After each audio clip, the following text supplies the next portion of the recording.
Dan biarlah kembali kita boleh dimurnikan hati kita. Perjalanan kita mengikut Tuhan. Kerinduan kita.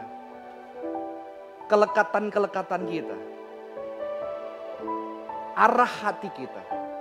Biarlah hari ini kembali firman Tuhan boleh menjamah setiap kita. Biarlah Tuhan boleh berbicara kepada setiap kita.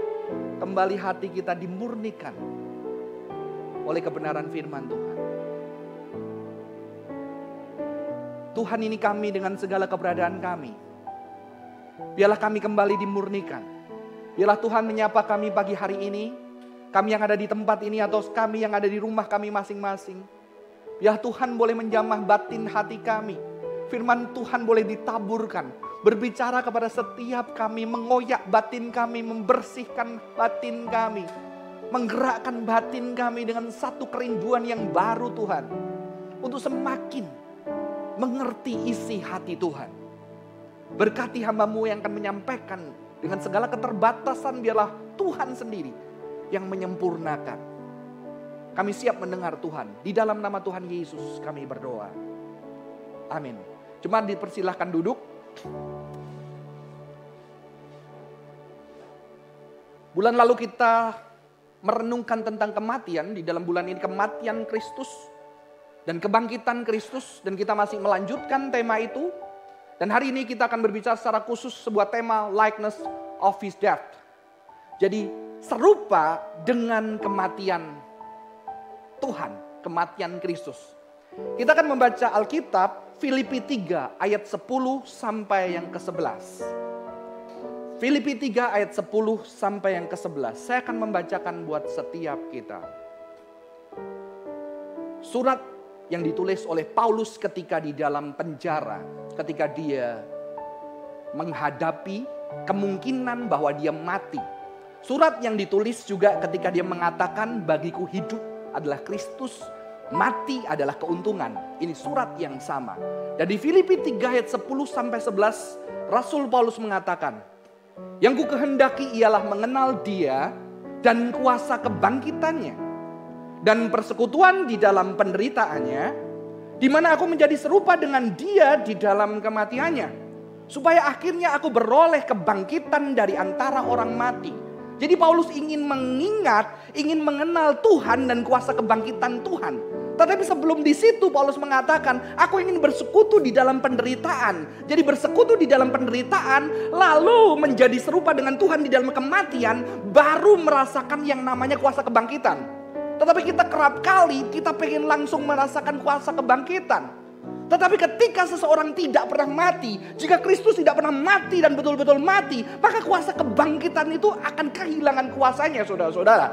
Maka kita perlu merenungkan, bersekutu di dalam penderitaan Kristus dan serupa dengan kematiannya. Beberapa waktu lalu saya membaca sebuah artikel tentang seorang wanita yang bernama Jessica Paget. Dan ternyata di artikel itu ada satu foto Jessica dengan gaun pengantin sedang berlutut di sebuah nisan, saudara-saudara. Dan nisan itu bertuliskan seorang nama, Kendall Murphy. Ya, ternyata di nisan itu, saudara-saudara, adalah calon suami dia. Ya, jadi Jessica Paget harusnya menikah. Tetapi ternyata pasangannya harus meninggal. Pasangannya adalah seorang baik, mereka seorang Kristen. Pasangannya harus meninggal, mengapa? Karena pasangannya Kendall Murphy itu seorang firefighter. Jadi dia punya kerinduan banyak menolong orang. Dia menjadi voluntary firefighter. Dan ketika menjadi voluntary, dia ditabrak oleh seorang pengemudi yang mabuk. Dan Jessica Paget tidak bisa menikah. Tetapi dia memutuskan menikahi Kendall Murphy di nisan itu. Dan ini sungguh menyentuh saya. Tapi mungkin banyak orang Kristen mengatakan, ngapain kan? Kan gak perlu menikah, bisa lebih bahagia. Tapi saya melihat ini sesuatu yang penting. Ya, karena dia melihat ada kematian itu tidak bisa memisahkan cinta dia dengan Kendall. Dan dia mengatakan begini, saudara-saudara. This is the finale of us. I wanted to celebrate it. Even if I don't get to walk down the aisle and say I do. Ini akhir kita. Aku tetap ingin merayakan itu. Sekalipun aku tidak bisa berjalan di lorong gereja itu dan mengatakan I do. Dan dia sendirian di nisan itu menikahi suaminya. Dan nisan ini ada di sebuah courtyard, church courtyard. Jadi ada pelataran gereja itu, ada tempat pemakaman juga di sana. Mungkin orang Kristen mengatakan ngapa-ngapain sih, lebay. Tapi saya melihat ada kekuatan cinta yang melampaui kematian. Tapi selain itu saya juga melihat ada kesedihan yang begitu mengadalam ketika kematian itu menghampiri setiap orang. Dan setiap orang, Kristen atau tidak Kristen, akan berhadapan dengan yang namanya kematian. Dan kematian itu tidak enak. Ada satu kehilangan yang besar. Ada satu kehilangan yang besar. Ada mungkin bagian dari kita, diri kita yang terhilang. Ini baru mau menikah. Bagaimana orang yang sudah menikah sekitar 40 tahun, ketika dia harus ditinggal pasangannya, itu ada bagian dirinya yang hilang. Mungkin dia kehilangan arah hidup, saudara-saudara. Ya. Tetapi saya juga melihat di sini, kematian itu masih, walaupun berat, masih tertahankan. Ketika ada orang-orang yang ada bersama-sama menemani kita di masa-masa berduka kita. Ketika kita sedang menderita, kita kehilangan orang yang dicintai. Ketika orang yang kita cintai berhadapan dengan kematian, paling tidak ada keluarga. Ini adalah keluarga Jessica yang menemani dia dan memeluk dia di dalam ketakutan, kesendirian, kesepian, dan mungkin juga kekecewaan terhadap Tuhan, saudara-saudara. Jadi sesuatu yang luar biasa. Dan saya mengajak kita untuk merenungkan hari ini tentang kematian Kristus. Dan begitu kita berbicara tentang kematian, itu bukan sesuatu yang nyaman, bukan sesuatu yang enak. Mungkin kita ingin menghindari percakapan-percakapan itu. Setelah saya umur 40 tahun, mama saya meninggal 51. Jadi saya merasakan kok kayaknya deket ya. Dan kita banyak takut berbicara tentang itu. Padahal itu adalah akhir yang pasti bagi setiap kita. Tetapi Alkitab tidak takut berbicara. Karena Alkitab bahkan mengatakan likeness of his death. Saudara-saudara. Dan hari ini kita merenungkan hal itu, saudara-saudara. Dan sebelum kita berbicara kematian, kita mau berbicara tentang penderitaan Kristus. Kita tahu surat ini dibicarakan Paulus ketika dia juga sedang sendirian. Ketika kematian itu mendekat. Tapi Paulus beda bersama dengan Yesus. Ketika Paulus menulis surat Filipi ini. Surat Filipi ini dituliskan kepada sebuah jemaat yang sayang sama Paulus. Yang walaupun Paulus menderita, mereka membantu kebutuhan-kebutuhan Paulus. Maka dengan surat ini Paulus bilang thank you. Thank you buat perhatianmu. Karena jemaat Filipi juga gak mudah. Jemaat Filipi juga mengalami kesulitan. Filipi adalah satu kekaisaran Roma dan banyak tentara-tentara pensiun Romawi di sana yang ketika menganiaya mereka pasti itu sungguh-sungguh mengerikan karena mereka semua bekas tentara. Jemaat yang juga kesulitan. Belum terjadi perpecahan di dalam gereja, tapi ternyata di dalam perpecahan gereja ada ajaran sesat. Tapi jemaat ini tetap mengingat Paulus. Mengingat perjuangan ketika Paulus merintis jemaat Filipi bersama-sama. Tidak ada tempat buat mereka. Di luar gedung, di luar tembok kota. Mereka mulai jemaat ini. Dari orang-orang yang kecil sampai diberkati Tuhan luar biasa. Paulus berbeda. Tapi Paulus ketika di dalam penderitaannya yang berbeda. Dia mengingat penderitaan Kristus, saudara-saudara. Dan ketika kita mengingat penderitaan Kristus, Paulus mengatakan, hendaklah kita bisa bersekutu, fellowship of his suffering.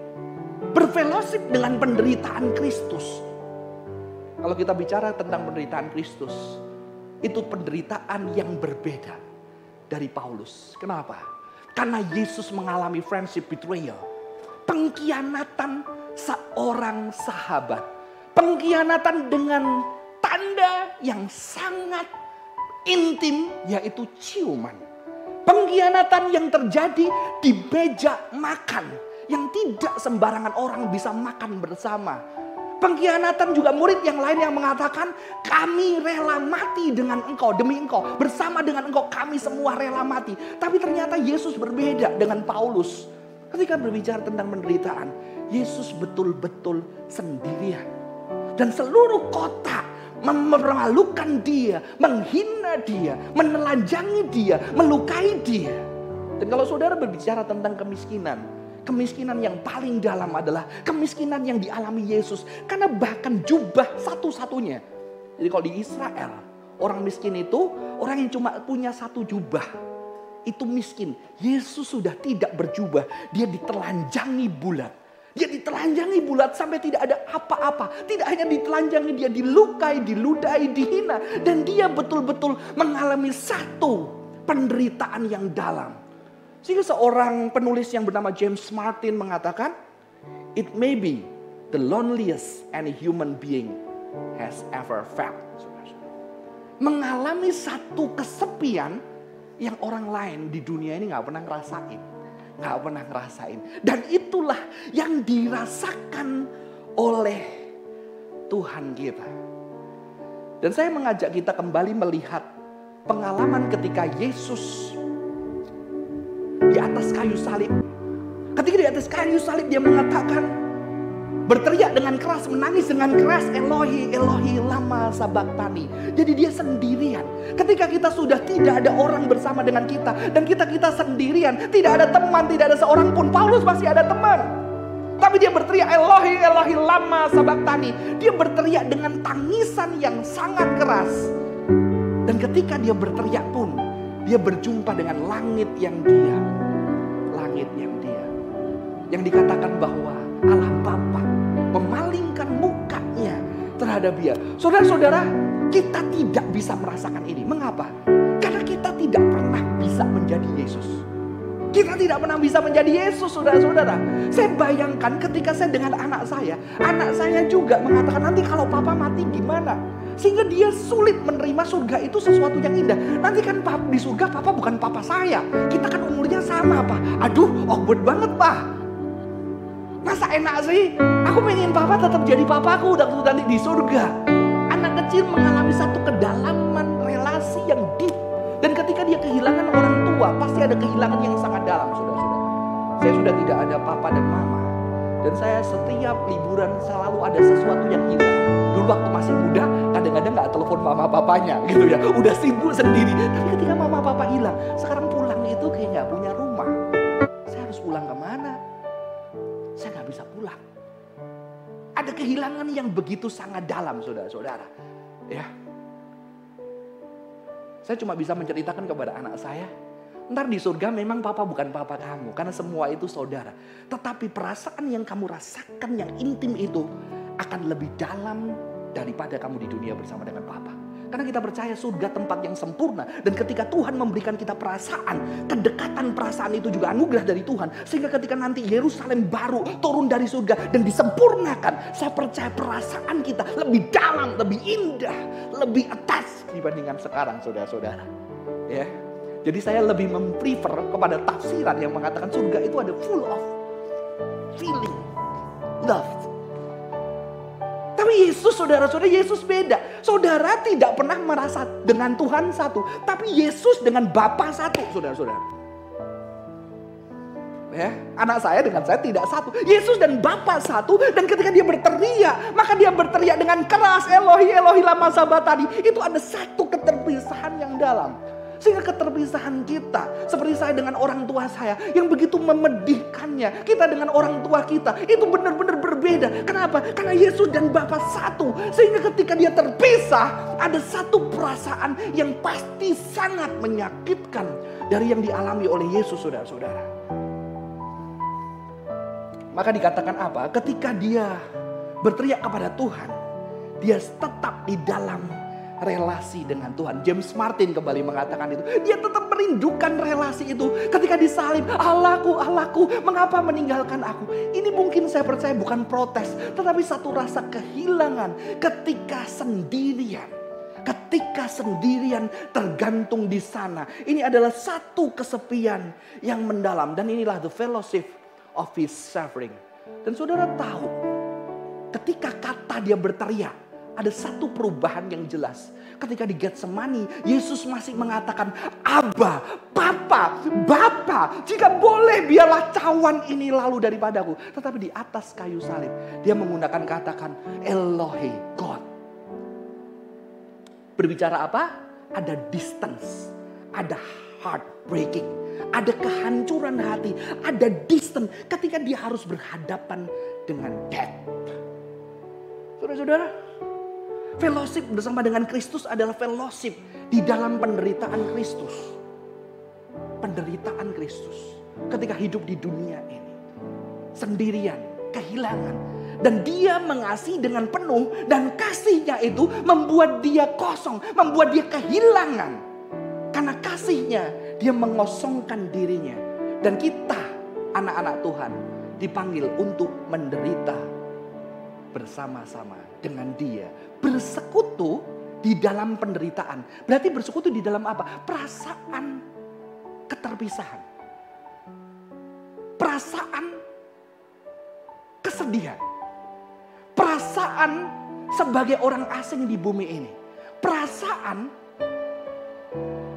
sesuatu yang kita kerjakan itu tidak mendapatkan tempat di bumi ini.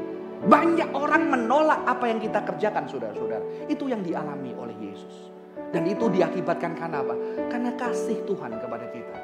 Jadi saudara-saudara, ketika kita mengasihi, pasti ada perasaan terasing, sendirian, berat, sakit. Karena orang di luar sana ketika dia disakiti, saudara-saudara, dia bisa membenci, marah, membalaskan. Tetapi ketika kita sedang disakiti dan kita ingin membalas, kita nggak boleh. Dan mungkin kalaupun kita boleh, kita juga nggak mau. Karena ketika kita menyakiti orang lain, kita tidak nyaman dengan keberadaan kita. Karena kita sudah mengenal kasih yang besar, saudara-saudara. Jadi penderitaan kita adalah kita tidak bisa lagi membalaskan kejahatan dengan kejahatan. Tetapi kita hanya bisa mengasihi, dan itu sakit sekali. Dan itulah penderitaan Kristus. Yang Tuhan minta kita bersekutu. Penderitaan karena apa? Karena mencintai orang-orang di sekitar kita. Penderitaan karena apa? Karena aku mempercayai sesuatu yang berbeda dari dunia ini. Karena aku tetap mencintai kasih di tengah kesulitan-kesulitan yang ada. Maka berbeda kita dengan orang yang lain. Walaupun orang lain juga sedang memperjuangkan kasih, saudara-saudara. Di tengah pandemi, kita tidak hanya memikirkan bagaimana usahaku, bisnisku lancar. Kita tidak hanya memikirkan bagaimana keluargaku baik-baik, bagaimana tabunganku aman. Tetapi bagaimana di tengah pandemi aku tetap bisa memberkati semampu aku bisa kepada orang-orang di sekitar kita. Ada satu tugas, kita harus menderita lebih dibandingkan orang lain. Menderita karena apa? Karena kita mengasihi orang lain. Dan Tuhan mengatakan ini adalah the fellowship of His suffering. Maka itu di dalam kekristenan kita merayakan perjamuan kudus. Mengangkat cawan dan merayakan bersama-sama. Mengangkat cawan perjamuan.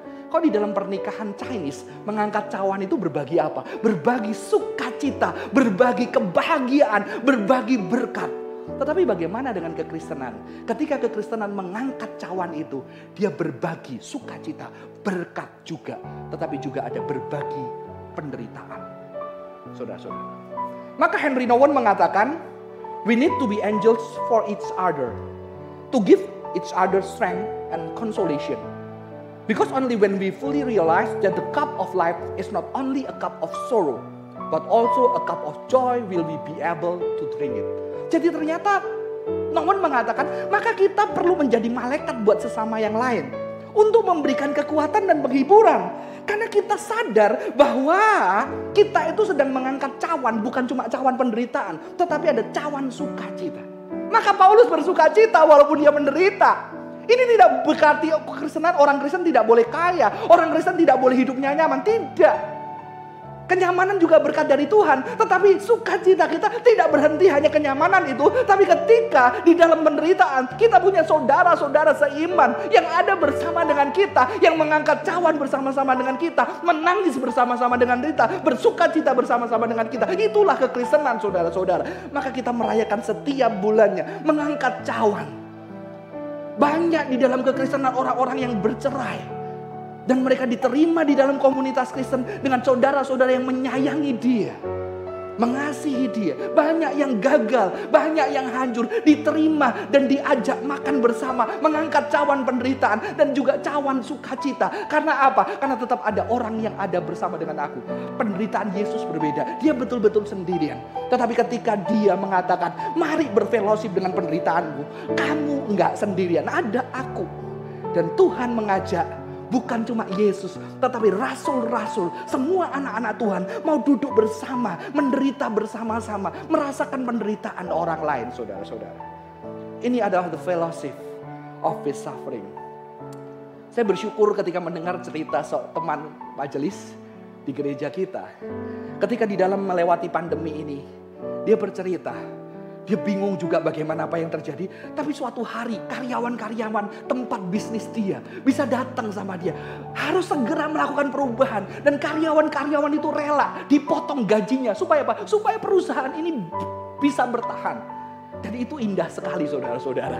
Karyawan ini tidak Kristen semua. Tapi karyawan itu sampai merasakan kita perlu berbagi penderitaan bersama. Supaya kita tetap jalan. Dan saya melihat pasti orang-orang itu mendapatkan berkat dari rekan ini saudara-saudara. Dan itu adalah contoh kekristenan. Walaupun bukan orang Kristen. Tapi ini pemimpin Kristen. Saudara-saudara. Tapi sampai orang yang di luar Kristen bisa merasakan pengen berfellowship. Pengen susah-susah bareng. Jalani bareng. Lewati bareng saudara-saudara. Dan itulah yang dibutuhkan dunia saat ini. Hari-hari ini. Di sekitar kita. Yang kedua saudara-saudara dikatakan confirm to his death. Confirm to his death. Jadi menjadi serupa atau menjadi sama dengan kematiannya. Saudara-saudara, ini tidak sesuatu yang mudah. Mengapa? Karena di sini saya melihat ketika Yesus menjelang kematiannya, dia mengalami satu momen forsaken by God. Jadi dia mengalami perasaan kondisi dia ditinggalkan atau dilupakan oleh Tuhan. Dan di sini ketika saya memikirkan ini, Yesus berhadapan dengan silence of God. Yesus berhadapan dengan absence of God. Jadi ternyata saudara-saudara, Yesus berhadapan walaupun Yesus Tuhan, tetapi ketika dia disalib, dia berhadapan dengan Tuhan yang seolah-olah pergi. Tuhan yang jauh, Tuhan yang ninggalin dia. Dan itu perasaan gak enak saudara-saudara. Kalau kita kehilangan orang yang kita cintai, gak usah meninggal. Kehilangan aja, itu ada kerasa yang kosong di sana. Apalagi Yesus kehilangan Bapa, dia terlupakan, dia ditinggalkan. Dan saya mulai menafsirkan ketika saya banyak berbagi bersama dengan teman-teman. Ternyata di dalam penderitaan yang dalam saudara-saudara, ketika kita tubuh kita sakit ya, atau kita coba lombok level, ada level 1, 2, 3 sampai 17. Nanti ada satu level ketika lidah kita udah gak bisa kerasa pedesnya. Jadi setelah level itu kita tambahin berapa banyak lombok, lidah kita tetap sama. Nah itu ada satu level yang kita udah gak bisa ngerasain sakit. Maka banyak orang kecelakaan tahu-tahu wah tangannya udah gak ada, dia tetap gak bisa ngerasain karena rasa sakitnya udah lewat. Jadi ada satu sakit yang tidak bisa dirasakan oleh tubuh kita. Dan ketika saya bercerita dengan banyak anak-anak muda dan juga mungkin orang-orang yang lebih dewasa, ketika mereka bercerita, ketika masalah itu semakin dalam dan berat, dia mengalami satu kondisi yang namanya numb. Numb itu udah gak bisa ngerasain sakitnya. Kalau Anda nangis, kehilangan orang tertentu, Anda nangis sampai tangisan itu habis, Anda gak bisa nangis lagi. Anda gak bisa bahagia lagi. Dan saya sungguh percaya ketika Yesus di atas kayu salib, dia itu sangat sakit dari awal. Tapi ada satu titik dia udah gak bisa ngerasain lagi. Dia gak bisa ngerasain sakit lagi. Mungkin perasaannya juga sudah numb. Numb itu kayak mute saudara. Gak pengen mati, gak pengen hidup biasanya. Udah gak bisa ngerasain, gak tahu hidup itu mati saudara. Itu adalah satu kondisi sakit yang paling parah. Dan itu bisa terjadi secara jiwa dan fisik. Walaupun itu jadi satu sebetulnya. Dan saya percaya di atas kayu salib, dia mengalami numb of God. Teman-teman, saya pengen memutarkan sebuah video tentang bagaimana ketika orang hilang, kesedihan karena berhadapan dengan kematian seperti apa. Silakan saya minta diputarkan. Ini adalah video yang sebuah lagu yang dinyanyikan oleh orang Israel mengingat bagaimana mereka kehilangan banyak orang-orang yang dikasih. Saya minta diputarkan, saudara.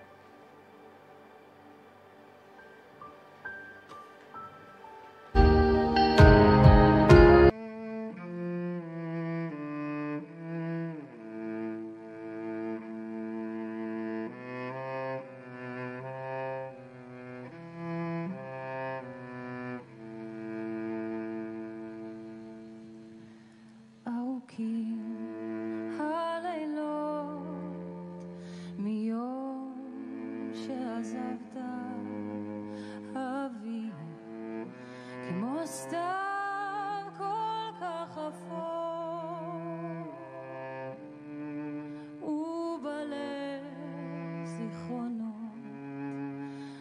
הסתם כבר שכחת, ותפילה, תפילה כנה, שתחזור.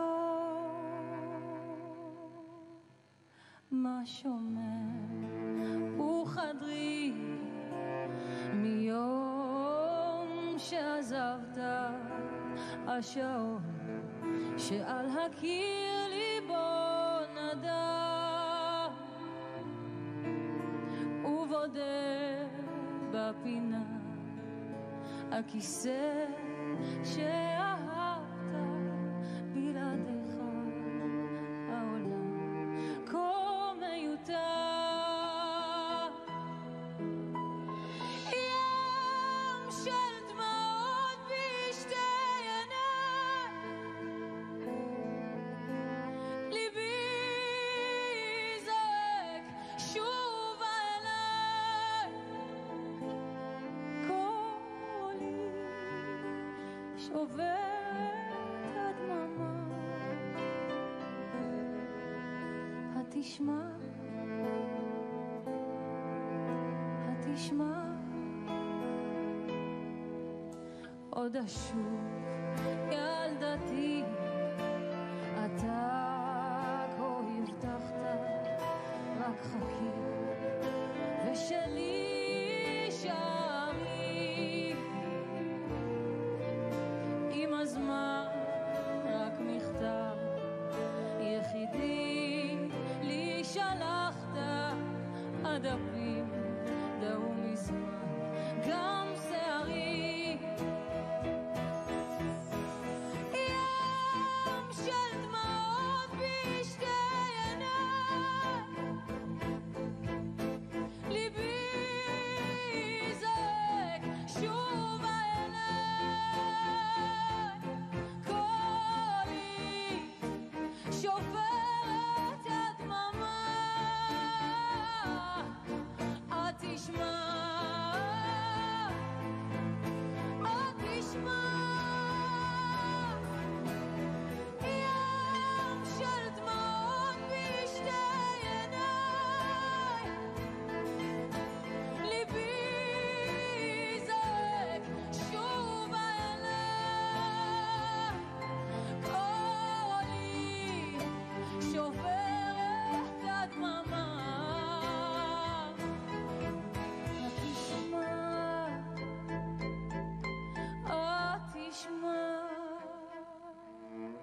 התשמע,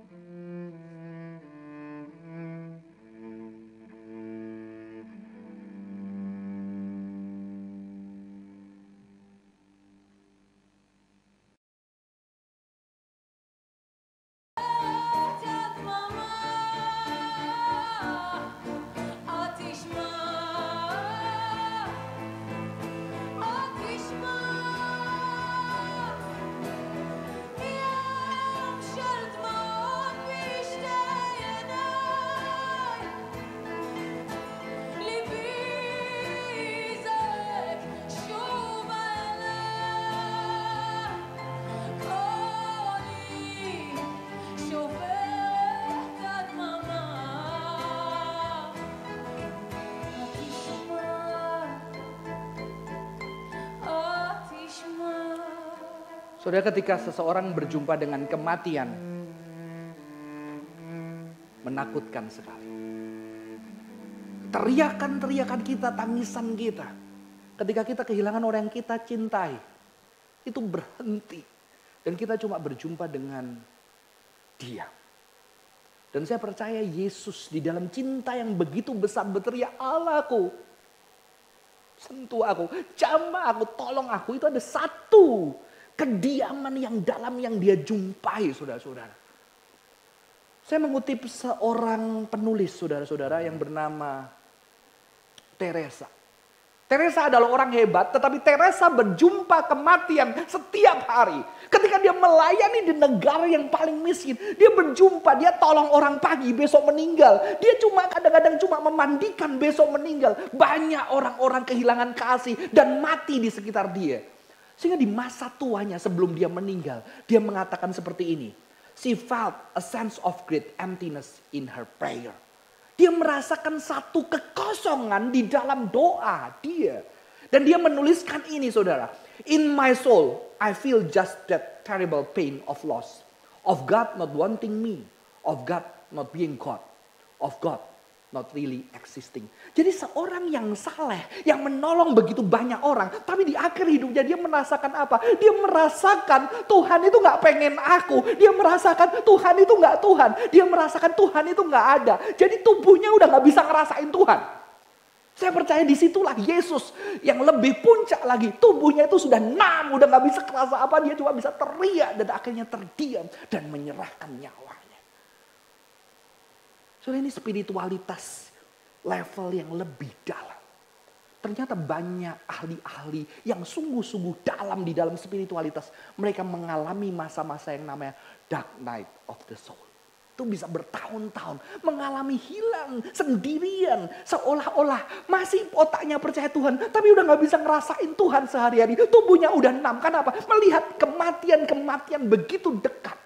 Dan hari-hari ini kematian di sekitar kita begitu dekat. Dan banyak orang yang kehilangan orang-orang yang dicintai mendadak saudara-saudara. Dan di manakah Tuhan di masa-masa seperti ini? Saya mengutip juga seorang penulis Muslim yang bernama Rumi. Dia mengatakan silence is the language of God. All else is poor translation. Kediaman itu adalah bahasa Tuhan. Yang lain itu cuma translation yang poor, yang miskin. Penerjemahan yang miskin. Jadi bahasa Tuhan itu adalah diam. Saudara, ketika kita jadi orang Kristen, pertama kita jadi orang Kristen banyak doa kita dijawab, betul? Sekarang setelah lama jadi orang Kristen, banyak yang dijawab enggak? Dan kalau kita jujur, banyak dari kita kecewa. Karena doa-doa kita tidak dijawab. Bahkan ketika kita belum sempat berdoa. Tapi kerinduan kita tidak dijawab. Saya belum sempat berdoa untuk mama saya hidup. Baru saya berlutut. Tuhan panggil mama saya. Saya belum sempat berdoa. Saya sudah planning setiap tahun saya harus pulang. Paling tidak saya bisa melihat papa saya. Tapi di 1 tahun saya tidak bisa pulang bulan itu. Karena saya harus ada pelayanan. Cuma saya lewat 1 tahun. Tuhan panggil ketika saya tidak bisa pulang. Ada kekecewaan yang dalam. Dan yang paling mengecewakan adalah ketika saya berjumpa dengan Tuhan yang diam. Ketika Tuhan mengambil mama yang paling saya cintai. Dan selama 8 tahun walaupun saya sebagai hamba Tuhan. Saya tetap melayani. Saya berdoa buat orang. Tapi saya tidak pernah berdoa untuk diri saya. Karena saya tidak yakin Tuhan menjawab. Banyak orang bertahun-tahun berdoa untuk pergumulan keluarganya. Gak ada jawaban. Ada teman-teman yang berdoa selama 1 tahun. Untuk usaha ini. Di tengah pandemi. Seolah-olah Tuhan diam. Kita berhadapan dengan silence of God. Tapi di sini adalah bahasa Tuhan kalau menurut Rumi saudara-saudara. Dan di situ saya coba mengerti. Saya ingat 1 kali ketika di dalam kecewaan setelah 8 tahun itu. Kakak rohani saya bilang, coba kamu berlutut di gereja. Nangis, teriakan segala kekecewaanmu dan kemarahanmu kepada Tuhan. Dan ketika saya berlutut sendiri di gereja, saya berteriak, mengapa Tuhan mengambil hal yang paling berharga di dalam hidup saya? Saya ingin mama saya pulang kembali. Dan saya menangis seperti anak kecil, saya marah seperti anak kecil. Dan ketika saya selesai menangis, saya coba berjumpa dengan Tuhan yang diam. Nggak ada, diam, nggak ada jawaban. Tapi ternyata di dalam kediaman itu ada kelegaan, ada diam yang begitu tenang. Dan di situ saya merasakan kasih Tuhan. Tuhan yang tidak berbicara, Tuhan yang cuma diam bersama dengan saya. Menangis sampai tidak bisa menangis lagi. Tuhan yang menangis sampai tidak bisa menangis lagi. Saudara, kalau kita menghadapi penderitaan yang paling dalam ketika kita kehilangan orang yang kita cintai. Saya nggak ingat, tidak cuma kehilangan. Waktu papa saya sempat hutang banyak, dia tidak bisa. Waktu saya SMP, dia tidak bisa tinggal di kota kami. Dia harus kerja keluar kota, saya ingat. Saya bersama dengan mama saya menghantar papa saya di luar kota kerja selama 1 tahun, nggak bisa sering pulang. Di situ saya lihat mama saya. Mama saya masuk ke kamar dan dia nangis. Dan saya cuma di sebelahnya, saya peluk dan kami menangis bersama. Sampai tangisan itu berhenti. Dan janji kasih Tuhan bukan hanya ketika kamu menangis. Bahkan sampai ke satu titik ketika tangisan itu berhenti di sana. Dia berhenti menangis bersama-sama dengan kita. Karena dia merasakan feel of now. Dan Teresa memahami ini. Saya percaya. Sampai ketika dia mati di dalam ketika mengalami hal yang buruk dan dia mati di sana. Tapi di situ ada pengharapan. Kenapa? Karena Yesus dibangkitkan. Dan ketika Yesus dibangkitkan, cinta Tuhan, cinta umatnya adalah cinta yang melampaui perasaan-perasaan. Cinta yang melampaui penderitaan. Cinta yang melampaui kematian saudara-saudara. Dan itulah kekristenan. Itulah kita merasakan the power of resurrection. Ketika apa? Ketika cinta itu melampaui kematian dan ada kebangkitan di sana, ada kemenangan cinta. Ketika kita nanti harus meninggalkan seorang dengan yang lain, kita harus mungkin bergantian saudara-saudara, tapi kita akan dijanjikan satu kebangkitan yang tubuh. Saya mengutip seorang penulis yang bernama William Penn mengatakan, that the love beyond the world cannot be separated by it. That cannot kill what never dies. Cinta Tuhan adalah cinta yang mati, tapi tidak bisa dibunuh dengan kematian. Karena cinta Tuhan melampaui death. Dan kita sedang dituntun untuk masuk di dalam suffering. Masuk di dalam sukacitanya. Ada banyak orang bersama-sama dengan kita yang bergandengan tangan untuk mencintai sampai akhir hidup kita. Dan ketika kita di dalam keadaan yang buruk terburuk pun ada janji Tuhan. Tuhan yang bersama-sama menangis. Bahkan Tuhan yang bersama-sama sampai tidak bisa menangis bersama dengan kita. Dan Tuhan yang sama menjanjikan suatu hari kasih-Mu akan sempurna. Kasih akan menang di bumi ini. Segala kejahatan dikalahkan. Sehingga kita bisa berkata seperti Paulus. Kristus Yesus yang telah mati, bahkan lebih lagi yang telah bangkit. Yang juga duduk di sebelah kanan Allah. Yang malah menjadi pembela bagi kita. Siapakah yang akan memisahkan kita dari kasih Kristus? Penindasan atau kesesakan, atau penganiayaan, atau kelaparan, atau ketelanjangan, atau bahaya, atau pedang? Seperti ada tertulis, oleh karena engkau kami ada dalam bahaya maut sepanjang hari. Kami telah dianggap sebagai domba-domba sembelihan. Tetapi dalam semuanya itu kita lebih dari orang-orang yang menang oleh Dia yang telah mengasihi kita. Sebab aku yakin bahwa baik maut maupun hidup, baik malaikat-malaikat maupun pemerintah-pemerintah, baik yang ada sekarang maupun yang akan datang, atau kuasa-kuasa baik yang di atas maupun yang di bawah, ataupun suatu makhluk lain, tidak akan dapat memisahkan dari kita dari kasih Allah yang ada di dalam Kristus Yesus, Tuhan kita. Semoga ini menjadi perjalanan kita, bersekutu di dalam kematiannya, disatukan di dalam kematiannya, bersekutu di dalam penderitaan, dipersatukan di dalam kematiannya, dan merasakan kebangkitan Tuhan. Mari kita ambil waktu tenang sejenak. Kita pejamkan mata kita.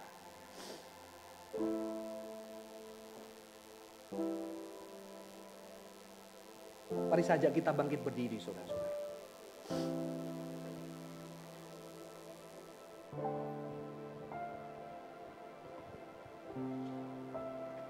Mari kita datang kepada Tuhan dengan keberadaan kita.